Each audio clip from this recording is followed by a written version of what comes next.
So, good evening, good evening, good evening. We are back again with the third upload of the day on this channel. 3 a day, 2 on the second channel. Make sure you check them out as well, people. Lee Reacts. Big up to everybody who has subscribed to that. That channel is flying at the minute. And I'll have 2 uploads every single day on that channel going forward throughout the summer. So keep your eyes peeled. Make sure you are smashing the like button on this channel. Share the content around. Make sure you are subscribing. The road to 100k is motoring. And feel free to hit the thanks option to donate. But we are going to talk about Wilfried Zaha.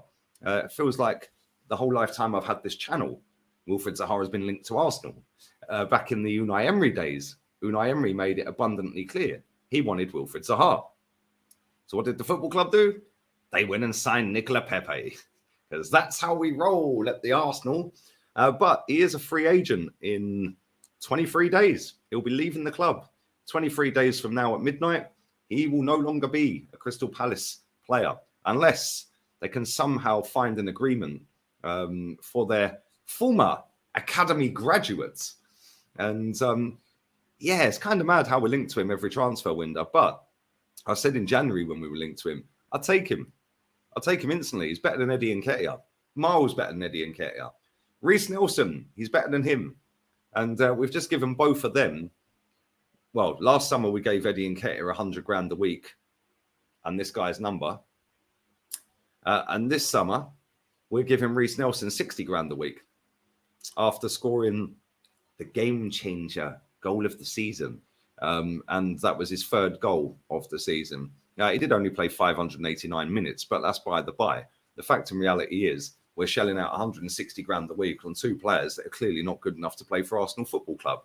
When Wilfried Zaha, in the twilight now of his career, is 30 years old at the minute, is a player that can play in all 3 of the front positions, right wing, left wing, and a striker.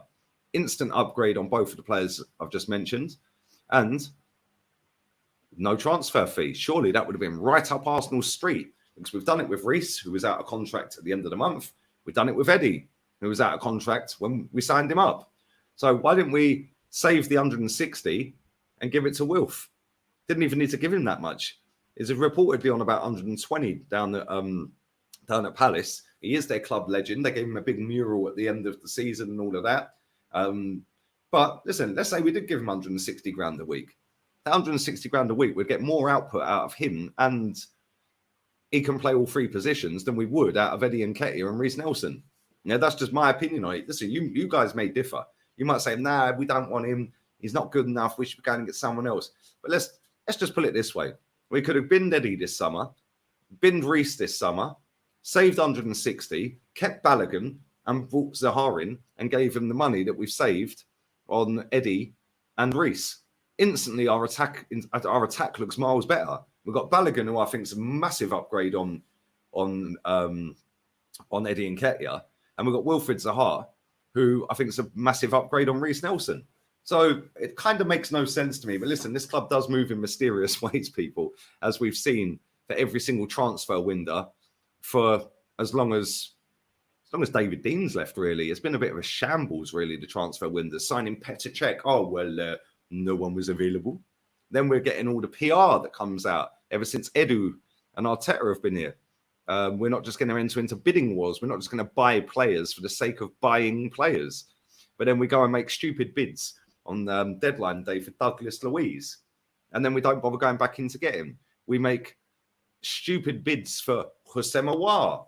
Then we don't bother going and getting him when he's a freebie. We make stupid bids for Vlahovic and then he picks Juve. We make stupid bids for Mudryk. Then he goes Chelsea.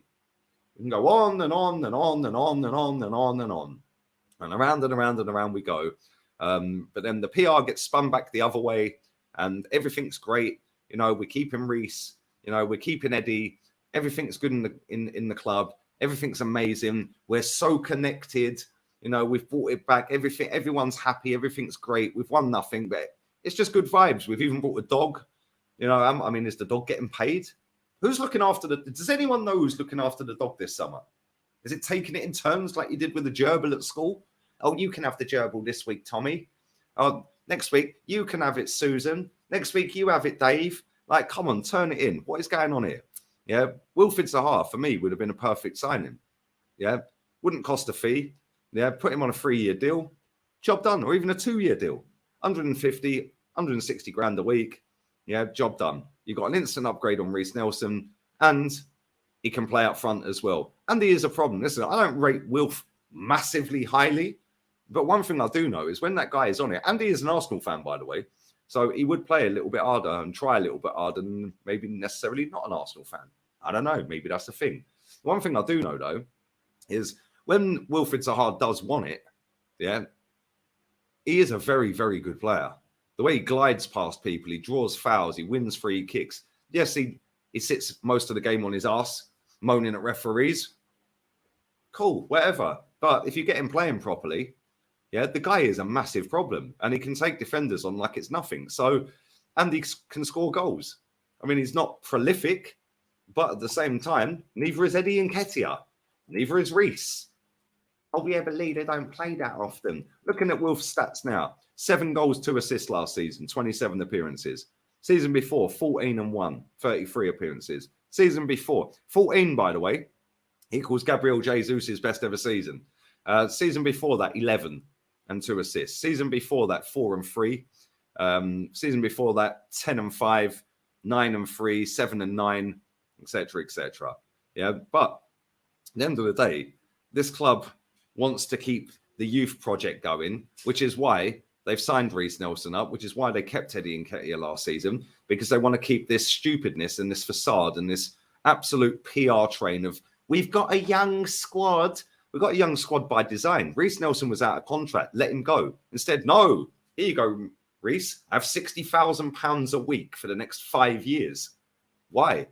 Eddie was out of contract last summer. Here you go. Have Thierry Henry's shirt number, which was a disgrace, by the way.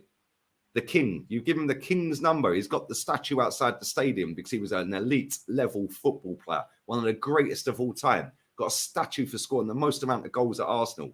Yeah, one of the best players we'll ever see ever in the Premier League. One of the best players ever to play for Arsenal. And you have given Eddie Nketiah like his number and 100 grand a week for 5 years. Wow. £25 million for what? For what?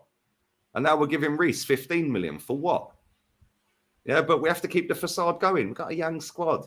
You know, oh yeah, but Lee scored a great goal against Bournemouth. He scored two against Nottingham Forest. Turn it in. Yeah, neither of them two are good enough to play for Arsenal. I don't care what anyone tells me. Yeah, they're not good enough.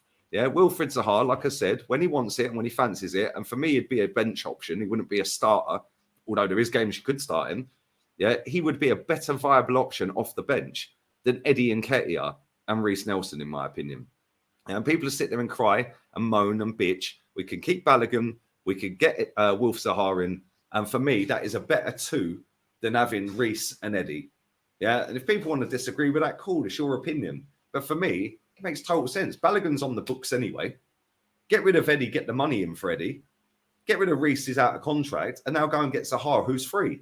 Now you just pay Zaha 150, 160 a week for 2 years. Job done. Happy days. What am I missing here? It's unbelievable, but it is what it is. Listen, it's not a sexy name for people. It's not a youth project. He's 30 years old. You know, they have to keep this going on and on and on. When does the process come to an end? When can we start demanding winning? Because this is our longest trophy drought in a decade. But everyone's crowd surfing at the Emirates. If you can't see what Mikel Arteta's doing, mate, you can F off down the lane. Yeah, how about getting the bin, raise the standards off the floor, and actually start demanding that we actually start winning? Because I don't see us challenging next season. Let's see what happens for the remainder of the window. That thought process of mine may change. Probably won't, because Edu's a clown. But it is what it is. Have a wonderful evening, people. Make sure you smash the like button. Subscribe to the channel. Sub to Lee Reacts. 2 videos a day on there. Make sure you check out the videos I've already dropped on there. One about Saudi Arabia throwing bagfuls of money at players that are in the twilight of their careers. Zaha is actually being linked to a move to Saudi as well. So, yeah, you never know. He might end up taking the bag and going out there. But it is what it is. And I'll be back again on here with 3 tomorrow. We are out of here. Adios.